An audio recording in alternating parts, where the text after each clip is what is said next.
Brendan Palmer here.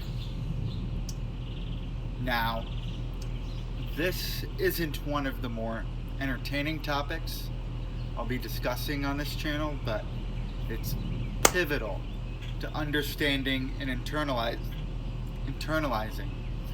the lessons I'll be putting out so you can implement them in your own life. Now, in our current societal climate, it's very easy to be fooled by false truths or incorrect beliefs about human nature. And it's also easy to create false societal narratives. These incorrect beliefs lead to false mindsets and general misunderstanding as to why people and animals act in the ways that they act and why things are the way that they are behaviorally. But the main problem is these false beliefs and mindsets can spread and grow so quickly because they are based on logic and reasoning. Now, our logic and reasoning abilities are one of our most pivotal skills as humans. Besides opposable thumbs, I'd say this is one of our most important traits. It's what has allowed us to build a damn near global civilization and conquer this world as the dominant species. But the very same logic and critical thinking skills that we depend on so heavily to survive, what's allowed us to build skyscrapers and civilized governments, this unique species trait of logic and critical thinking, is what hinders us socially and stops us from taking the risks, the necessary risks we need to do to build the life we deserve for ourselves. Because, remember, we are creatures who have evolved to survive. We didn't evolve to do what makes the most sense to our brains logically. Critical thinking is a feature of ours that developed after our primal physiological hardwiring. Our primal physiological hardwiring is what drives us to make decisions in life. And the decisions they drive us to make are the logical moves that align most with our underlying emotional desire to live the best life we can and find the best mate we can. Okay? Both of which are individually subjective. In other words, unique and different amongst different individuals. But before we go any further, let's pause so I can tell you how I got there. While it's important to comprehend how and why we evolved this way, it simply doesn't matter as much to me as the cause and effect. Because, as I explained in the intro video, the first one on my channel, go give it a watch if you haven't already, I only care about real-world situations in behavioral application. That's it. I only care about real-world situations in behavioral application. Quick side note. The funny thing is that when you're intensely analyzing cause and effect, you actually start to see behavior patterns, which leads you to seeing human behavior for what it is, and human nature for what it is. How certain behaviors have come to be evolutionarily, how and why we evolved these traits evolutionarily. Anyway, back to the topic. What analyzing cause and effect has shown me is that the driver of many of our social and major life decisions as humans are our emotions themselves. Our mammal subconscious screaming at us to do our best and maximize our value socially. Right now, you might be thinking, I know this, Brendan. I understand that we're internally wired to survive, not to be happy. But what does this have to do with logic and reasoning? Didn't you say up above that it plays a role? Well, please think with me for a minute. What is a happy life to you and a happy living situation? Think about this tangibly. What would it look like? What would be an ideal romantic partner and relationship on paper? An ideal friendship and an ideal friend on paper? Ideal career, ideal house, etc. Well, to think about all these different ideal lifestyle situations, you are using logic and reason to come up with scenarios that your mind tells you will make you happy. As living things, it's our innate nature to seek pleasure, not pain. We avoid pain. You thought of things maybe others told you would make you happy. You thought of something you maybe always wanted but don't have yet. Or you thought of something you had but no longer do. An old dream that's now broken, in a sense. Some of these things would probably make your life more enjoyable and happy if you get them. But what people don't understand is that most of the tangible, logical things we think of are superficial. In other words, they'd be perfect as a cherry on top of a sundae, of the essential for happiness and physical and mental health. Which are physical and mental health, love and respect from the people who are in your life, regardless of their appearance or status, and a vision for how you want it, your future and your life to unfold. Now, because here's the irony. Chasing happiness and chasing external things or metrics that you think will make you happy is a massive pitfall that some of us fall into, and it can be very hard to recover from because time is our greatest asset, as it's so limited, and if you're spending it doing something you don't want to, or you're trying to achieve a goal you feel is shallow but will get you what you want, I'm telling you, it's fruitless. You're wasting your time, therefore you're wasting your life. Okay? It's the harsh truth. Instead of chasing external, tangible things and worldly desires, chase sustainable happiness. How do I chase sustainable happiness, you might be asking? Sustainable happiness is a byproduct of the combination of action and meaning. Okay? Action.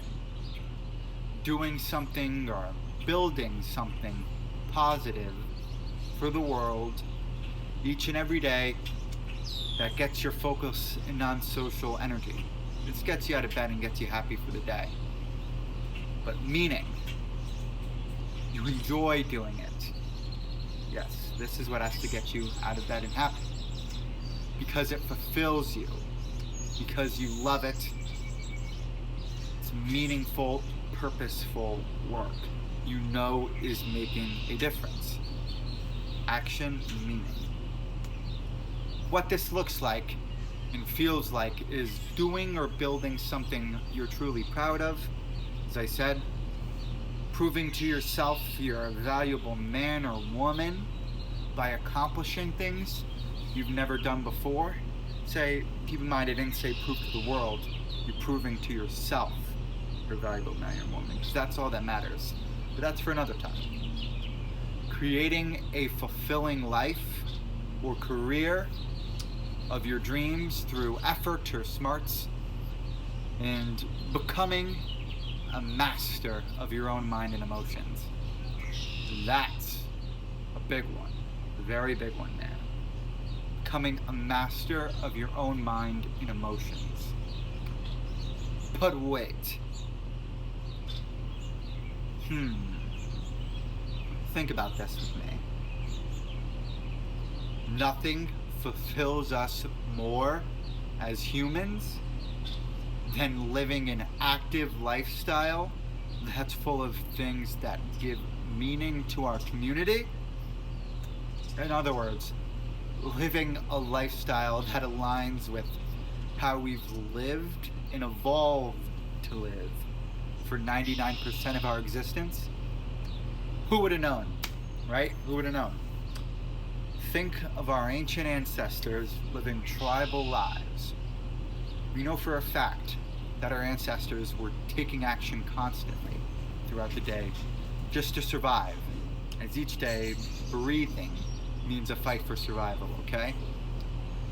This has been an absolute constant, absolute, until the concept of nations and nation states that arose, I don't know, between the 1700s and 1800s. But this revolutionary way of life has allowed for large masses of humans to still make a living while foregoing immense physical action and the typical action our ancestors would have taken throughout the day. And we're allowed to survive through developments like currency and offices that allow us to provide food, warmth, shelter for our families and ourselves in other ways. But think about why our ancestors were taking action now. I want you to go back and think about why. Basic survival needs, of course, but also to be recognized as valuable to the group. Because you were shunned or left behind if you didn't bring resources to the group. There was much less charity then than there is today. And if you were a liability, you were seen as a waste of resources. Resources being something that's limited. Therefore, if you were diminishing supply without anything in return, simple economics, you need to be discarded ASAP. That's why it hurts so much when we don't get the approval we desire from classmates, teachers, family, friends, co-workers, you name it. It's years of evolution kicking in, telling us to step up and be productive, or else you're dead. The hurt is a good thing, okay? The emotional pain, anxiety, depression, it's a good thing. It's our body motivating us naturally. Do not try to tame or diminish this emotional pain through pills, drugs, and other medications. It's so motivating. Use it to be the best person you can be. Understood? This is what I always need you to remember going forward. Logic is our greatest strength, but unless you're one of the rare few that have mastered your mind and your emotions, it's rarely what we ever make decisions with as humans, because our primal genetic hardwiring compels us to fulfill desires that require us to do things that logically don't make sense compared to alternative options. One more time. Logic is our greatest strength, but it's rarely what we ever make decisions with as humans. because our primal genetic hardwiring compels us to fulfill desires that require us to do things that logically make no sense compared to alternative options. Logic has little to do with the decision very often, okay? Think politics for a second. American politics. Logically, the far left has their own view of how they think people should act. And the far right has their own view of how they think people should act. But they're both using logic and reasoning. So, in reality, neither of them are right, because they're still oblivious to human nature and the truth of evolutionary psychology and behavior. So, remove false beliefs, mindsets, and character traits that were pushed onto you by others in the past that don't align with who you are and haven't served you throughout your life, okay? I'm giving you permission to remove these beliefs and avoid these false mindsets in the first place. I'm giving you permission to remove them all and monitor them. But just like I said, it's very important to monitor the content that comes into your mind in the first place, okay? I want you to monitor everything you hear or consume going forward and think, does this align with what I know to be true about human nature and evolutionary psychology? Or is it just something that I wish was true logically, something that feels good, and therefore it should be true? No. Has the belief served you or not? Has a current behavior trait you have served you or not? And are the things that you listen to on a day-to-day basis clouding your judgment and view of the world? Monitor everything going forward and remove the false beliefs from your life.